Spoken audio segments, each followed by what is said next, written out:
All right, welcome folks. I can see quite a few of you are starting to stroll into the webinar today. We're going to get started in just a minute. Give you a chance to log in here.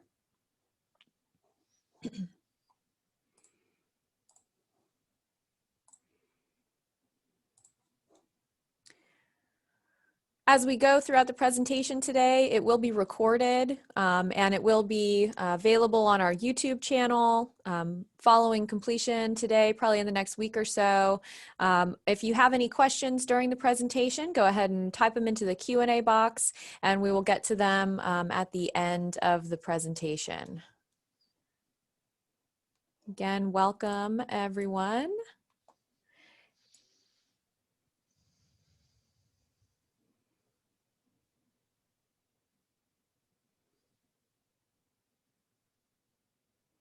I see some familiar names in the attendee list. So I won't spend too much time giving you all the introduction this morning, but we've got about another minute. We'll let people continue to log in here.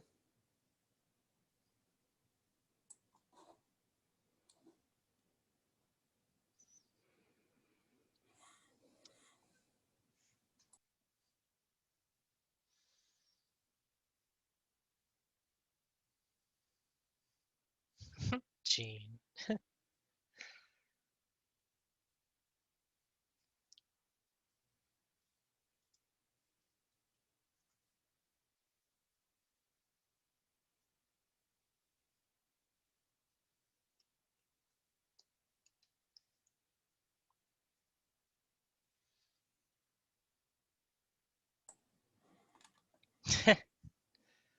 Oh, appreciate that. That's so nice. Such kind words. All right, folks. Well, it's 1 o'clock, so we'll go ahead and get started here.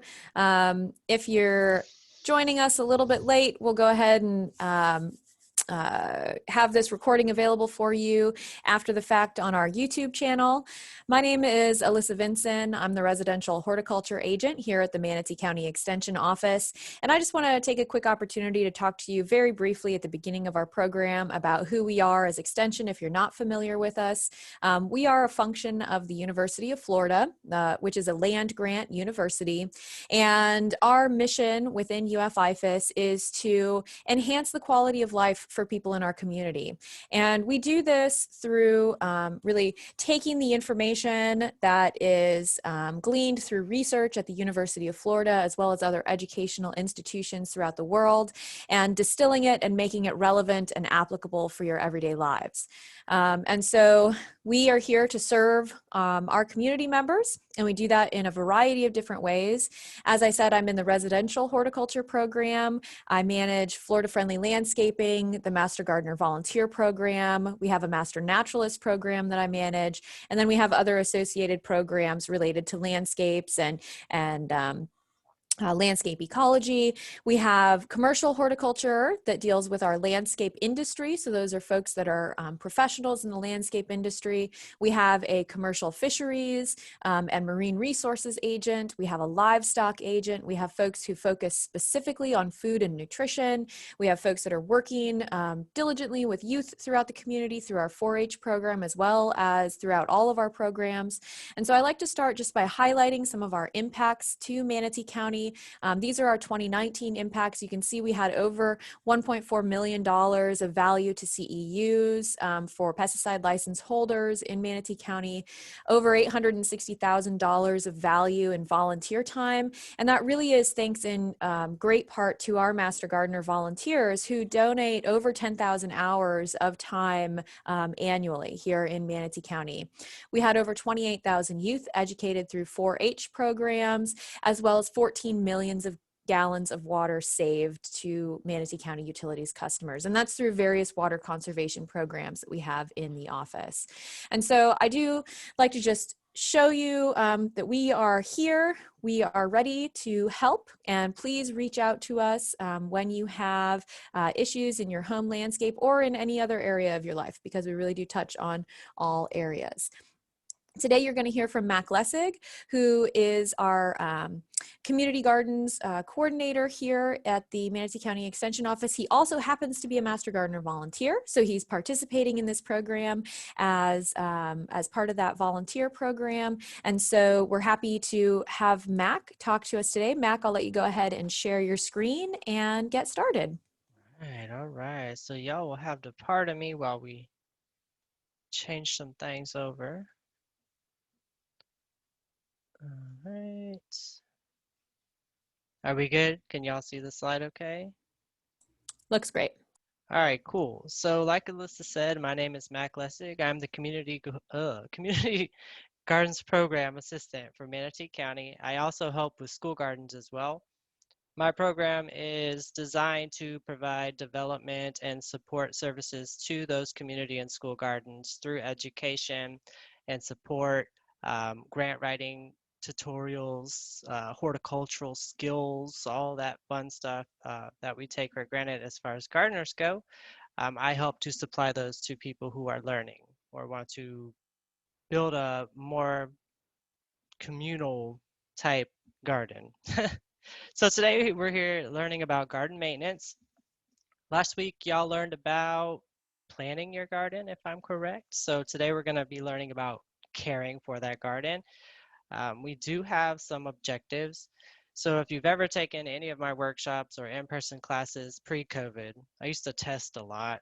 So I have these objectives. I don't know that we're going to be testing in this one today. Alyssa, you'll have to correct me if I'm wrong, but normally I would. But our objectives today, we're going to develop some useful gardening techniques and strategies. We're going to understand some normal garden maintenance things to consider. Some of them may be overlooked. In fact, a lot of times in a community garden setting, these are commonly overlooked and they are the cause of poor production and poor plant health. And then we're going to learn a little bit about some pest and disease management, but I'm going to leave the bulk of that for next week's presentation, which is Kathy Oliver. So the first skill everyone must know when gardening is watering. And I know that sounds commonsensical, but it's one of the most commonly overlooked maintenance functions in a garden. Watering is critical for healthy plants, right? We know that from kindergarten till adulthood that plants require water. And without water, they can't perform any of their normal functions. And that includes fruit production and flower production. So in our gardens, watering must be consistent.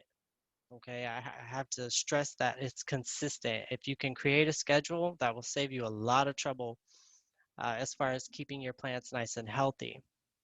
Ideally, you want to water between 6 and 8 a.m. But if you're not a morning person or anything like that, you can water later in the afternoon if you must.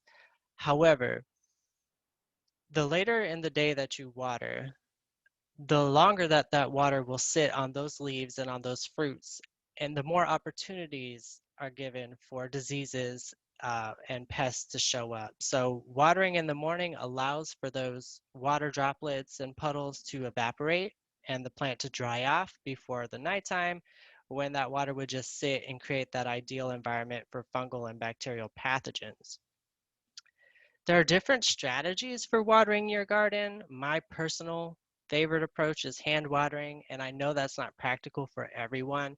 However, in a community garden setting or in a school garden setting, it's one of those irrigation methods that I encourage because it makes you go into the garden, which again is one of those overlooked maintenance things, is actually being present in your garden to check on your plants to make sure everything looks normal. But you can also use micro irrigation. In particular, micros called bubblers or soaker hoses are very useful. They're very efficient with water, and it doesn't leave that wet leaf surface that an overhead irrigation would do. Now, overhead irrigation can also include rain. And as y'all know, the last couple of days it's been pretty rainy. We don't have any control over that. And so you might see an uptick in some fungal or bacterial pathogens on the leaves of your vegetables if you planted already because of the rain. But if you can help it, or with the things that we can control, micro irrigation, in particular bubblers and soaker hoses, don't allow for water to sit on the leaf surface.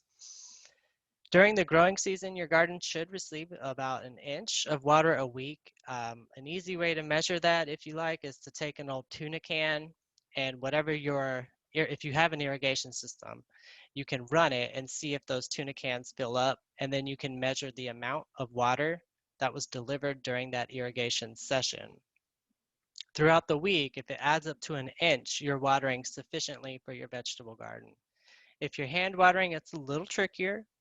Um, if you use the tuna can method, I bet you're going to aim at the tuna can and fill it up. So it's not as practical. But as long as you're consistent with your hand watering, so let's say 3 to 4 times a week, you should be getting at least an inch through that method as well. And then you always want to check too before you're watering. All the soils are different depending on where you live. Some people have heavier soils. If you live in Lakewood Ranch or out east where they're doing a lot of development, you're going to be dealing with fill soil. If you're living closer to, let's say, the islands or in West Bradenton, you're going to have gray sand, so it dries quickly. But the rule of thumb, no pun intended, is to stick your finger into the soil, and within that first half inch, so your first digit or two, if you're feeling moisture, wait, okay? Once that half inch is dry, so if you stick your finger in the soil and it's dry, you don't feel any moisture anymore, then water again. Okay, but watering again is super important. One of the most commonly overlooked things when it comes to plants. You can over and under. You want to try and avoid those extremes. Okay, try and find that happy medium and be consistent. The next, and this one really, sometimes people get intimidated by fertilizer. It shouldn't be anything that y'all should be afraid of. It is something that requires knowledge and it requires experience to really get confident with it, but it's necessary for vegetable production. The plants that we've selected for are hungry all the time for water and for nutrients. And Floridian soils, if you didn't know, typically are very poor in nutrients. And so they don't naturally supply the optimal amount of nutrients for those vegetables to really be productive. And so fertilizer, again, is necessary, regardless of your philosophy. Okay, if you're organic, that's fine. If you don't mind using conventional fertilizers, that's fine. Whatever floats your boat, it needs to be done, and it needs to be done routinely. Okay, so this is just as consistent as your watering, just less frequently. Okay, so you'll have on your schedule your watering 3 to 4 times a week if you're hand watering. But if you're fertilizing, it's going to be like every 2 weeks, somewhere in that ballpark, depending on your product. Either method is valid though. In Manatee County, I'm sure y'all are aware of our fertilizer ordinance. Vegetable gardens are exempt from this ordinance. Okay, so if you're growing vegetables or edibles, you can use these fertilizers that would normally be banned during the ordinance. When you're considering fertilizers, conventional is easy. I mean, that's the general all-purpose kind of miracle grow, if you will, of fertilizers. Those tend to be well balanced and they're cheap. We'll say that, where they're inexpensive. Organic fertilizers are one of those hot topics as of late, and I've had a lot of inquiries about them. And so I thought that I might explain a couple to you. Here's a little list of what could be considered an organic fertilizer. Know that it's not an exhaustive list, but it's kind of the main categories that you'll see. So there are compost and composted manures.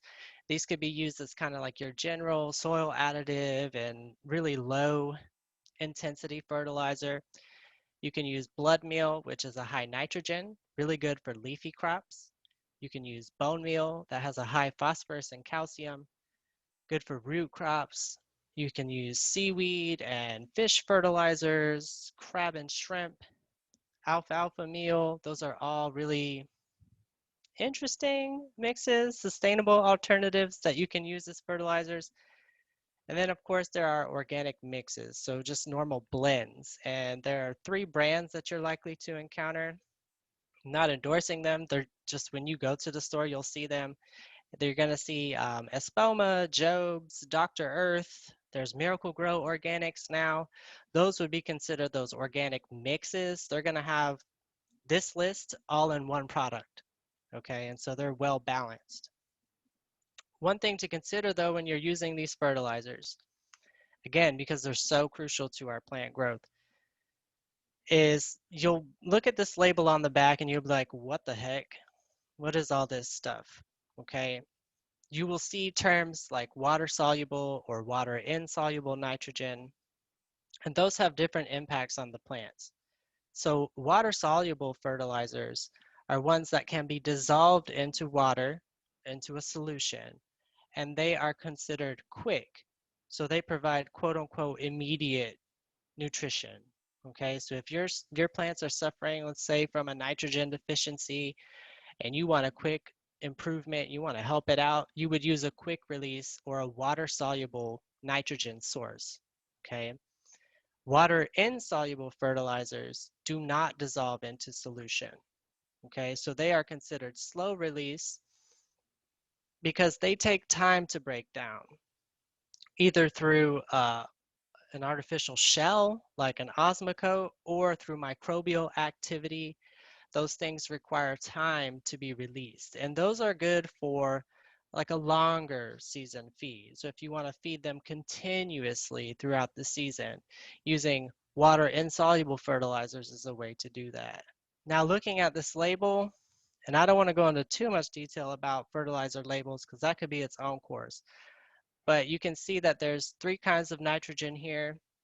There's ammoniacal, and that is a combination of two forms of nitrogen. There's water soluble, like we talked about. So 1.6% of our nitrogen in here will be quick release. And then 3% falls into our water insoluble. And so this is partially quick, but it also feeds for a longer time too. Okay, so those are the two main differences you'll see on your nitrogen content. The rest of your nutrients are pretty basic. I mean, you can see where the phosphate is, you can see the potassium, calcium. There's no craziness about it being soluble or not, except for your magnesium down here. So those are slow and quick. This again comes with your confidence and your experience, all those skills that you'll be building through time. However, just a quick reference. If you're growing leafy crops, so that would be like your collards, kale, lettuces, broccoli even, those plants typically require more nitrogen. And nitrogen is associated with vegetative growth on plants. And so those are going to be producing leaves for you to consume. And so they require a great deal of nitrogen to continually produce leaves. Legumes, which are beans and peas typically in a garden setting, need less nitrogen. And if you're not aware, they do have the ability to fix nitrogen by themselves through an association with beneficial bacteria. And so applying less nitrogen is beneficial to them because they don't need that excess. In fact, if you give beans too much nitrogen, so you're fertilizing them the same way you would fertilize your lettuce, you're going to have really leafy bean plants, but poor pod production, poor bean production. Your root and fruit crops, so that would be like your potatoes, that would be your onions, that would be your tomatoes, squashes, zucchinis.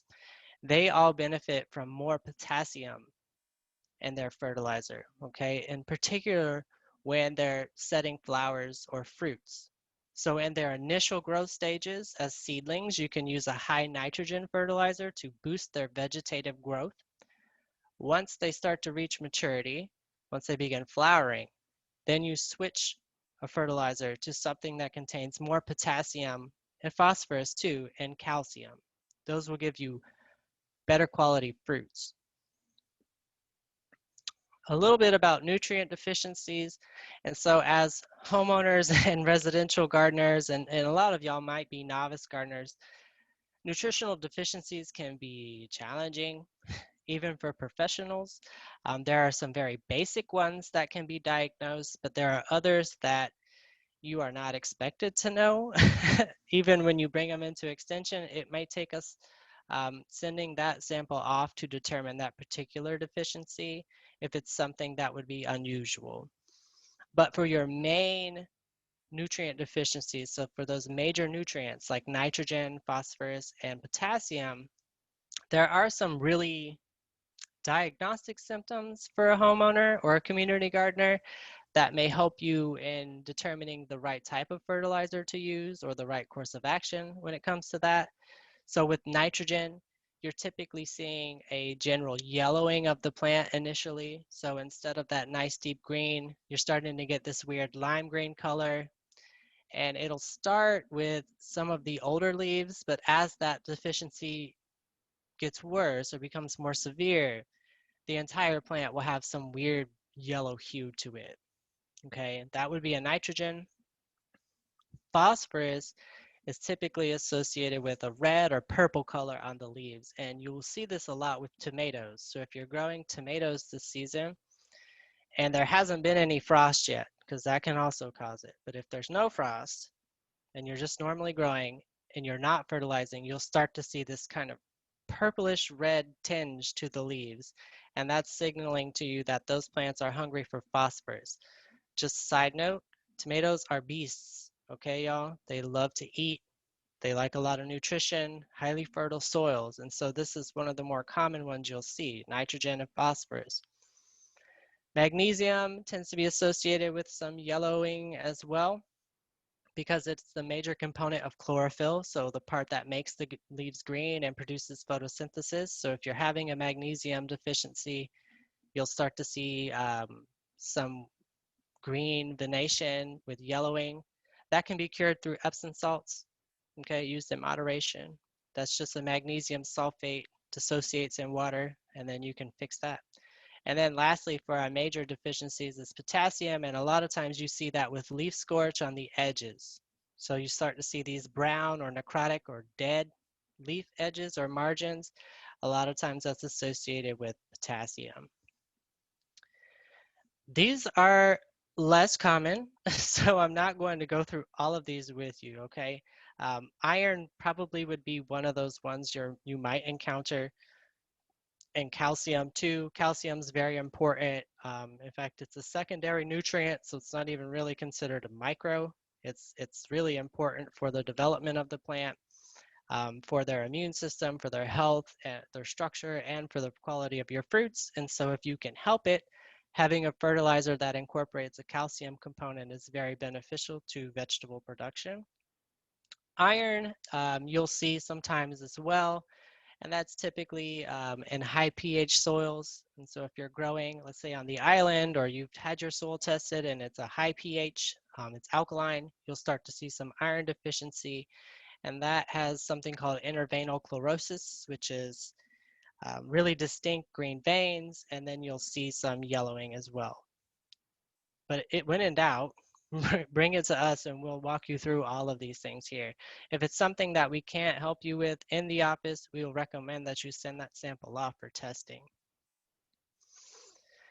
Another part of maintenance is weeding. I know that sounds kind of silly, but in my job, I see a lot of things. So weeding gets overlooked frequently. Know that weeds are primary competitors for your vegetables, and so they're stealing their water and they're stealing all their nutrients, and so they must be managed. Um, Especially for seedlings, if you're planting by directly sowing seeds, or you're using transplants and you're not maintaining weeds around those plants, they're being outcompeted for everything, and you're going to start to see some stunting and nutrient deficiencies. But one thing people might not know is that weeds are excellent at harboring pests and plant diseases. And so in a lot of cases, they serve as alternate hosts. So when we're not growing a particular crop, that disease or pest will go and live on those weed species that aren't being managed. And then when you begin to grow that crop that's susceptible, those diseases and pests can make their way back into your garden. Okay, I'll use the weed pigweed. Have y'all ever seen pigweed? It's kind of spiky and weird looking. Pigweed can harbor several viruses that can be transmitted back into tomatoes, for instance. And so if they're not managed, they serve as an alternate host for whiteflies, and those whiteflies will come back into your garden and then transmit viruses to your tomatoes. So again, they're not just competitors, they're not just stealing, but they're inviting bad things to your garden. Okay, so weeds always must be managed. Um, you can hand pick them. That's my preferred method. None of them should be large enough to where you have to dig them out. That's just, you've waited too long there. So you want to keep them as small as possible for ease of picking. And then when you're done picking them, don't just throw them into the garden. I know a lot of people like the chop and drop method when it comes to landscape maintenance, and in some instances that can be beneficial. Let's say you're building a food forest or you have like a forested area, chop and drop can work. That's when you're pulling or chopping something and then just throwing it back on the ground. In a vegetable garden, that's not really appropriate because fungal and bacterial pathogens can grow on those weed or debris piles and then come back into your garden. So even though you've managed the weeds, if you've not removed them from the situation, you can still have diseases and pests that are associated with them. Mulching, eh, um, I don't want to say that this gets overlooked a lot. I know we kind of talk y'all to death about mulching, but in a vegetable garden, it's the same principle. You may want to use a different mulch. Don't use red mulch in the vegetable garden. That's my preference. I'm not a red mulch fan. It's bulky. It has an artificial dye in it. Do you want that on your lettuce? Just saying. In a vegetable garden, we'll use straw. Okay, so straw can come from a farm, you can buy it in the store, you can meet with your friends and go get some straw. You can buy pine straw from certain nurseries now. Those are all acceptable mulches in a vegetable garden because they can be removed easily. Okay, a lot of times they won't necessarily have a lot of weeds with them, but do anticipate some. And then as they begin to break down, they become incorporated into your soil as well. So they become part of the organic material that helps your plants grow. Mulch is very beneficial because it helps to reduce the temperature in the soil around the root zone, which allows for better absorption of water. So it makes the water use more efficient. Okay, and it also helps to prevent evaporation. But to be effective, it needs to be about 2 to 3 inches. So if you're just going and sprinkling a couple little hay particles here and there and saying that your vegetable garden's mulched, it's not. Okay, so 2 to 3 inches is really what's effective at reducing those soil temperatures and helping to reduce the evaporation potential as well, thereby making your watering more efficient. So if you can't do that 3 to 4 visits to the garden every day or every week to water, maybe invest in some mulch. So we use it in our landscapes all the time, but in our vegetable gardens, it's one of those things like, we don't mulch vegetable gardens, but you should, okay? Bare soil is unhappy soil. It should be covered, preferably with something living, but if you don't want to have a cover crop, which we'll talk about later, you can use mulch. So harvesting is again one of those maintenance things. They're in here for a reason, folks. Um, when you grow things, pick it. Don't waste all that time and energy and money and all that stuff to grow something and then to just let it rot on the plant. Um, for several reasons, that just is not a good idea. Um, One that you might not think about is that those overripe or unharvested fruits and vegetables tend to attract pests. First, you get the insect kinds. So you get leaf-footed bugs and stink bugs that will come and feast on your unpicked tomatoes. But if those persist, you start to get visitors of the mammalian nature. Okay, so you start to get raccoons and rats will start to show up to feast on your stuff that's not harvested. Sometimes you'll even get the occasional human that comes in to take your stuff. They've been eyeing those tomatoes and you've not come to pick them in a week. So they're making an assumption that you don't want them and they take them. Okay. But also those rotting, so once they begin to rot, they serve as a place for diseases again. And in Florida, plant diseases can be uh, super problematic. I mean, they can really determine how successful you are at all in a vegetable garden. And those rotting fruits are good places for certain fungal and bacterial pathogens to start growing. They start to reproduce, and then they begin to spread to healthy tissue and other plants. And then you've got this epidemic that started from a rotten tomato, for instance. So always pick your stuff, okay? When you're harvesting, please bring a pair of shears or clippers, okay, to safely harvest the produce, okay? Don't just go out there and yank all the tomatoes off. That poor plant, you've broken all the branches off it to get a tomato. Use the shears to nicely cut, okay, nicely cut each fruit off. So you're limiting that wound because each cut, each damage you do to the plant is a wound, just like how we get a cut and that wound is open for infection. The same principle applies to our plants. If you're just pulling things off, you're potentially breaking branches, you're ripping some of the bark, quote unquote, off the tomato, and you're exposing that part of the stem to disease. So using the shears is a good way to do that or to prevent that. And between each cut, you should be sanitizing those shears. So you should have some rubbing alcohol with you, or yeah, rubbing alcohol, or a flame, not a flamethrower, just like a lighter, nothing crazy. You don't need to burn your forest down or anything like that. Just a lighter and some rubbing alcohol. You can dip your blades in the rubbing alcohol and then flame them. Okay, that will destroy any viruses that might be present as well. And then you make your next cut.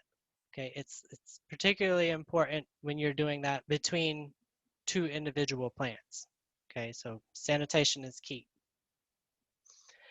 Here we're going to talk a little bit about gardening techniques. So this is my backyard, isn't it lovely? Just kidding, y'all. This is Florida. It's not going to look like that. Just saying. But it's a nice way to grow beans, for instance. So that's one technique, is trellising and staking, for instance. But before you do that, you have to consider the design of your garden. And this is a very subjective topic because beauty is in the eye of the beholder. I mean, your garden won't look like my garden, and the beauty of my garden is different than the beauty of your garden. But there are some basic principles that should be incorporated into a vegetable garden.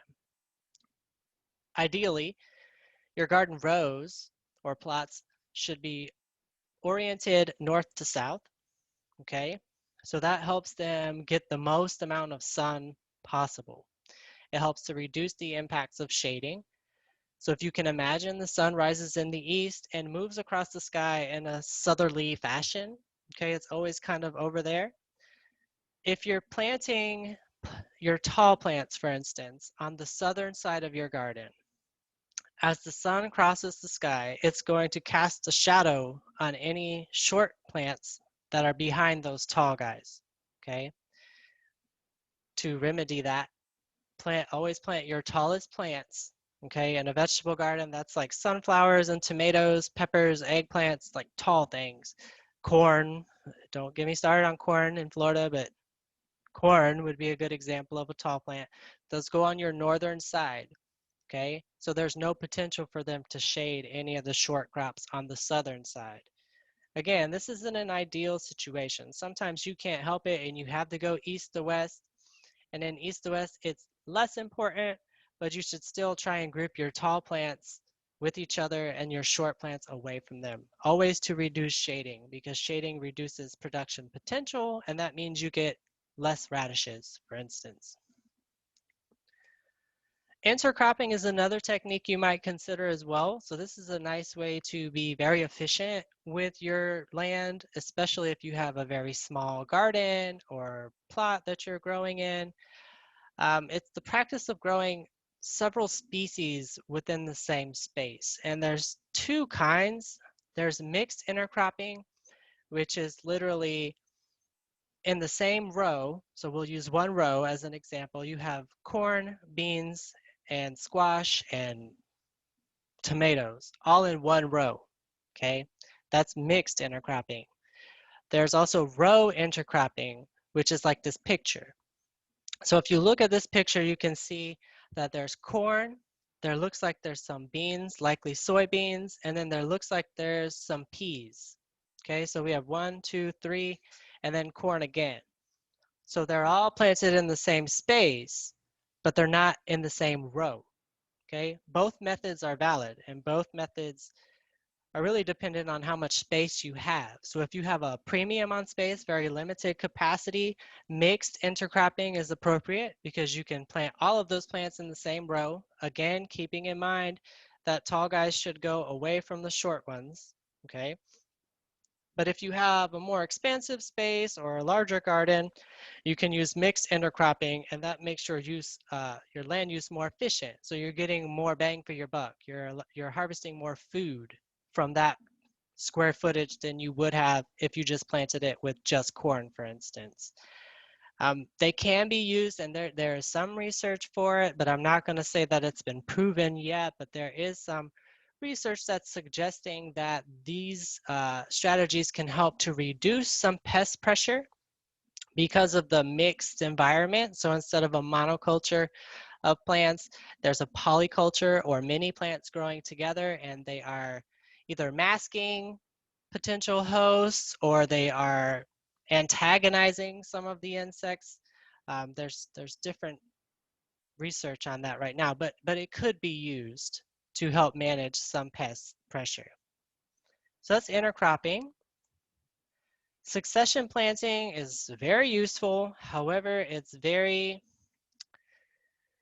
planning intensive. And if you're just starting garden or you're not a patient person, nor do you care to plan, succession planting could be a very difficult concept for you.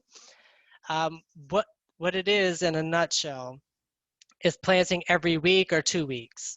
Okay, so instead of planting your whole garden at once, you have a staggered planting. And so we'll use lettuce, for instance, because this is a really good one to use succession planting for. So you start one row of lettuce this week, okay? Next week, you let it grow. You start to see some sprouts coming up. The week after, so 2 weeks later, after our initial planting, we plant a second row of lettuce. And then we repeat that pattern throughout our lettuce block. So by the time we get to our fourth or fifth row, the lettuce that we planted initially, that first crop, is almost ready to harvest, okay? So we harvest them, we eat them those weeks, and then the next week, the next lettuce row is ready, and then the following and the following and the following. So there's a succession. So you're always getting something. And it sounds really nice and ideal. It's, again, planning intensive. Be prepared. Get a notebook. Make sure you're writing down when you're planting things, and make sure you have a plan before you start planting, okay? Super helpful skill. I just want y'all to be prepared. I know it's like, I got it now. Okay, when you go to do this, be prepared, okay? So succession planting can be used on many species, but it's very useful on our leafy crops. So like spinaches, you get lettuces, some beans, even bush beans are very good at these as well. That way you can extend your harvest. We have some cover crops, our next technique, and that will be definitely something to consider if you have the space. If you have a larger garden, it makes more sense. It can be done in smaller settings. In fact, we've tried it this year at our county community garden. We've done cover crops in a traditional raised garden, and they've worked very well. The purpose of a cover crop is to cover the soil. I mean, science is super creative with its names, and cover crop really, they're intended to cover. They're a living mulch, okay, if that makes sense to you. Looking at this picture, you can see that this is a cover crop of red clover, okay? This whole field is planted in red clover when it's not being used to produce a cash crop. So a cash crop in our context would be like your tomatoes or your squashes, things that you're desiring, that you're wanting to eat. So when you're not growing those, and you don't feel like growing other vegetables, you could put down a cover crop to create a living mulch on your soil. Okay, that helps to preserve the quality of the soil so it's not exposed to the sun. It helps to improve the biological diversity of the soil you have, because as those plants are growing, they are exuding sugars from their roots, and those sugars are feeding all the beneficial bacteria and fungi that live within the soil. And then we also have the added benefit of chopping them up afterwards. So once it's time to plant your cash crop or your desired plants, chopping up those cover crops and then incorporating them back into the soil is going to add some organic matter. And so they have that three-pronged benefit. I strongly encourage them. However, the practicality of that in a smaller garden can be so just keep that in mind, but several species can be used depending on the season. So in the summertime, which is primarily when you might use a cover crop in Florida, okay? Some people just really do not want to garden when it's hot out, but instead of leaving your garden bare or full of weeds, why not plant a cover crop of black-eyed peas, for instance, or sorghum, okay, or velvet bean, or sesame, or sunflowers. There can be really beautiful cover crops that are still serving that vital purpose of covering the soil and then being incorporated back into it when it's time to plant your favorite crops.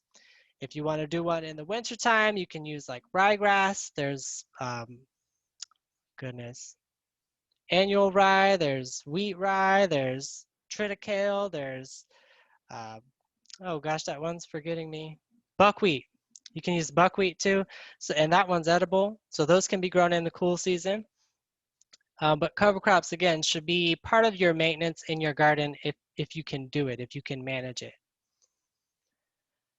A little bit about tomatoes, and I won't delve into too much about them because I will be teaching a course shortly on tomatoes because it's time. It's that time of year. Um, Couple things to keep in mind when you're buying transplants, tomato transplants from the store, or you've grown them yourself. We plant tomatoes deep, quote unquote deep, or sideways. Okay. What you're gonna do, I'm like looking around like I got a tomato here. What you would do is you find your tomato transplant where the first two little baby leaves are. You're gonna pinch those off, and then you're gonna plant the tomato about that deep. So it's usually 2 to 3 inches deeper than you would normally plant a vegetable or any plant for that matter. For other vegetables, it's not appropriate. Okay, do not plant them very deep. You will have really poor results. Okay, for a tomato though, that stem that's in contact with the soil is going to produce a more extensive root system. And so you'll have a more stable, more productive plant. Okay.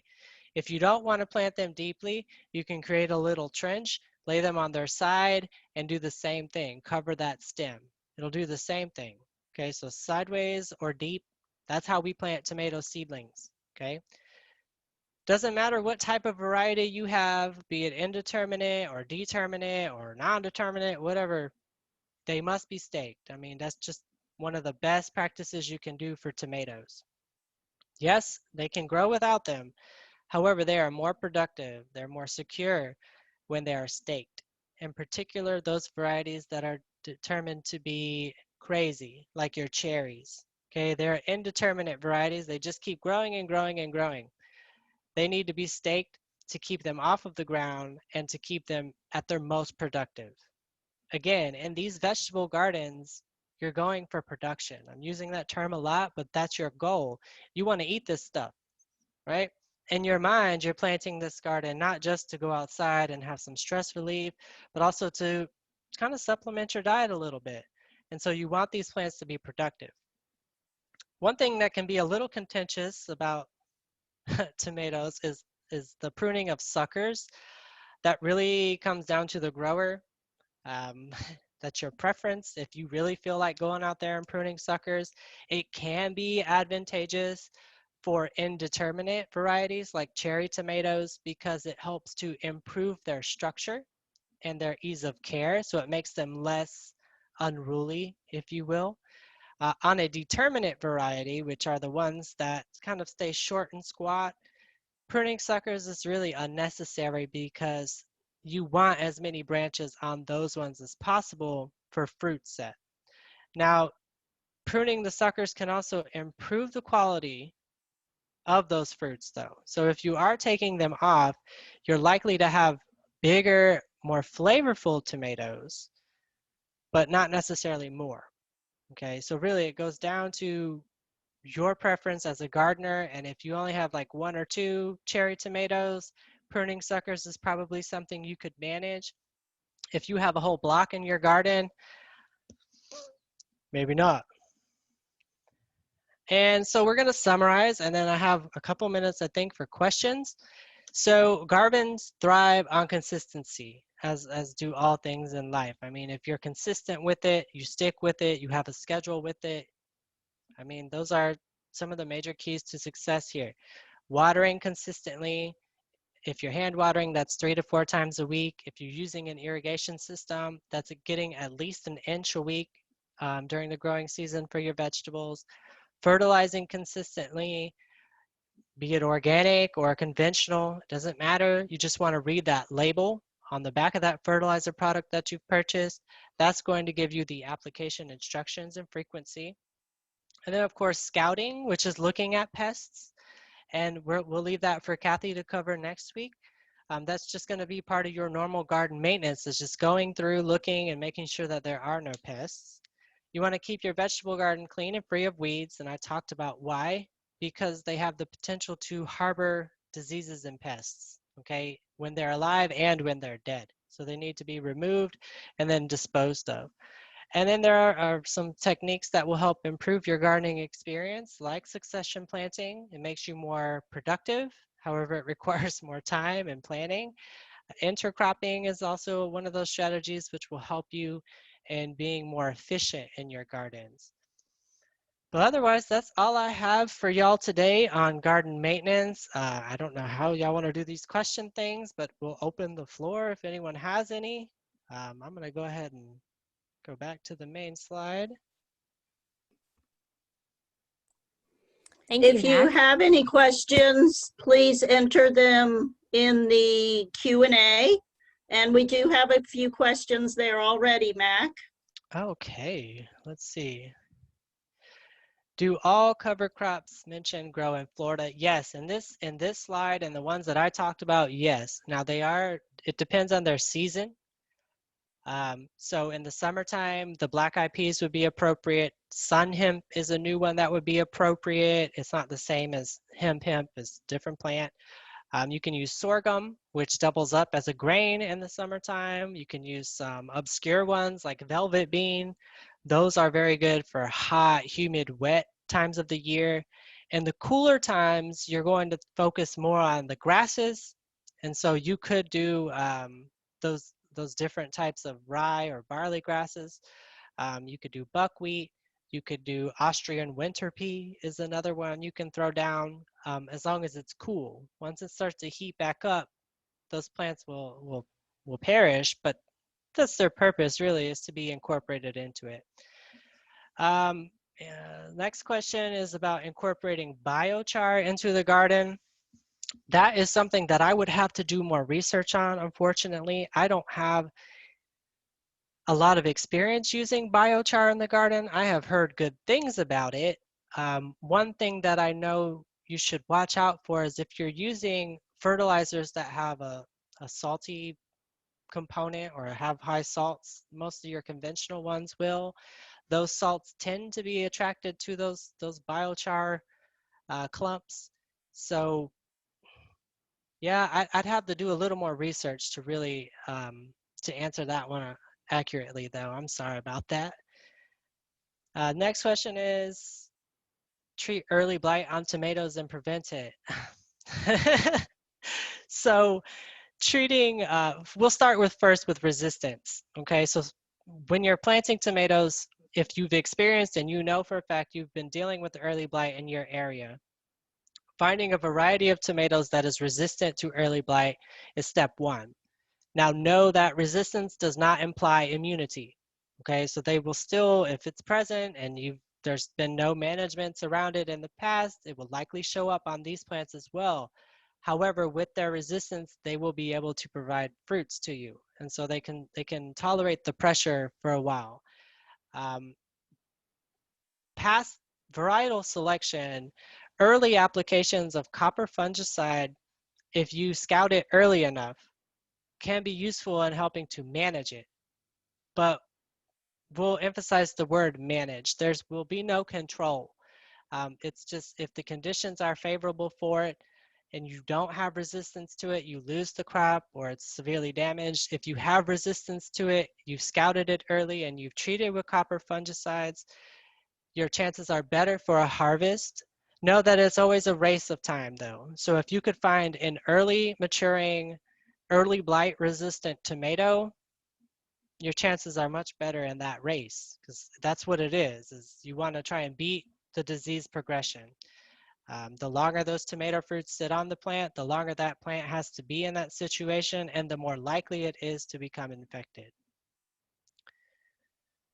Next question is tips on container vegetable gardening. I love container vegetable gardening. It's super useful because you can control the quality of everything in that. Really start off with a good quality potting soil. Don't go the route of purchasing garden soil for a container. Okay, garden soil is made to be put in the ground as kind of like a soil conditioner and amendment. In a pot or a container, you should be using potting soil because it drains better. It's not as heavy. So start with a good quality potting soil. With container plants, you have to fertilize. Okay, there has to be some type of fertilization. And again, it can be conventional, it can be organic, but it must be done in this situation because there's no natural inputs. Okay, there was no natural reservoir of nutrition in that. Once those plants take out, let's say you're using the Miracle Grow is probably the one you'll run into. Once they use all that fertilizer in that soil and it's not been replenished, then those plants begin to starve. And so watering and fertilization are very crucial for container gardening. Are there a lot of problems with animals eating crops in the veggie garden? Not in my experience, not in a community garden setting. No, we don't typically have mammals or anything coming in. We do have fences. There will be the occasional rabbit or duck that might come in depending on the garden. Typically, it's insect pests or invertebrates that are causing the issues, and those can be remedied through IPM or integrated pest management strategies, which Kathy will talk about next week. How many crops of tomatoes can be planted per year? I say 2. I don't like to plant them back to back, however, because they tend to be very disease prone. I don't recommend ever planting tomatoes in the summertime if you can help it. Okay, just avoid that at all costs. In theory, yes, it can be done. However, your opportunities for diseases and pests are magnified, so why? Fall is ideal. So late August, early September to January or December, I'm sorry. That would be one of the growing seasons. And then in December, you would pull them out like an annual plant and get rid of them.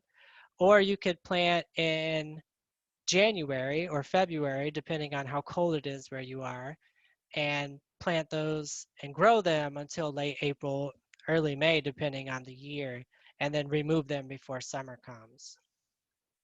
The next is, do I know what varieties are resistant? I have several in my little head here, but it would be more helpful if I knew the type of disease you were looking for. The internet is wonderful for that purpose. If you're looking for seeds or transplants for that matter, and you know that you've been dealing with a particular disease. So you can shop for resistance, especially on tomatoes, because we've been selecting them for so long because they're so popular. There's a lot of disease-resistant varieties out there. Some of them have resistances to diseases that we don't have here in Florida. So you do want to pay attention to the variety and where it was developed. But yeah, it would really depend on the particular disease. When is the best time of year to plant tomatoes? I like to plant them in now, mid-September, and then grow them until about December, around Christmas, and then I pull them out. You can also grow them in February too. So late January, early February, you can start them. And again, that would be the second tomato season. So those are the 2 most ideal times for tomato cultivation in our region. The Everglades tomato in the summer, yeah, it'll perform well. Know that it is susceptible to the same diseases, though it might be resistant to them or they might be less impactful. However, if you're growing Everglades tomatoes in the summertime, and then you want to grow regular tomatoes in the fall, you've created an environment where those diseases and pests have had a food source or a host the entire summer. And then when you change from Everglades tomato to the other types of tomatoes, which are typically less resistant to diseases and pests, you start to see issues. And so if you're going to grow tomatoes, my advice to you is to pick one season that you prefer. If you like Everglades tomatoes, and we'll use that because it's in the question, and you want to grow them in the summer, so be it. Grow them in the summertime, skip the fall. Okay, then plant them again in February. Okay, so you would plant more tomatoes in February. Give your garden a break, rotate them out, if you will. Tomato resistance to early blight. There is one called Neptune. There's Tropic VFN. There's a couple. So there's several companies to look for disease varieties. You can look at Southern Exposure Seeds. You can look at Baker Creek Heirlooms. There's Seed Savers Exchange is another one. Those are all really nice sites to look for heirloom varieties that are resistant. You can also look in a Burpee catalog too and look for any hybrids that might have that as well. But those are the ones that jump to my head. Tropic VFN is one variety that's very resistant to a lot of things. However, the taste of it is not so great. So yeah, you get tomatoes, but they're kind of grainy and taste less. What size container should be used for cherry tomatoes? I like to container size them up as they grow. So I start them off in a 4-inch pot as a seedling. Then they're transferred into a 1-gallon pot to a 3-gallon pot. And then ultimately they live in a 7-gallon pot. They can go a little bigger than that, but they're not going to grow that long for me. So a 7-gallon pot is typically how big of a container I'll use for cherry tomatoes. And then just remember to make sure your watering is very frequent in a container, especially when it's warm out, because those tend to dry out faster. And then make sure you're fertilizing consistently as well. With tomatoes, you always want to have a nice fertilizer regime to where you're consistent and that fertilizer has a calcium component. Okay, so a lot of gardeners like to throw in eggshells into their gardens, and that's perfectly fine. Know that that calcium takes a long time to become available. And so make sure the fertilizer you're using has a calcium component that is readily available to the plants. Okay, there's liquid fertilizers that contain calcium, and there are granular fertilizers that also contain calcium. But for tomatoes in particular, to prevent blossom end rot, which is really common, you want to have that calcium component, and your watering should be consistent. So if there's no more questions, I think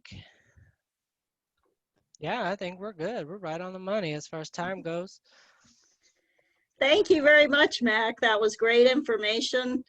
And I did post the link to our YouTube channel in the chat and in the Q&A. So if anyone is interested in going back and seeing past recordings, you can check that link out. And also, I hope you'll join us next week for the third part of our vegetable webinar series. It will be scouting for insects and diseases, as Mac mentioned. Thank you all very much for joining us, and we hope to see you next week as well.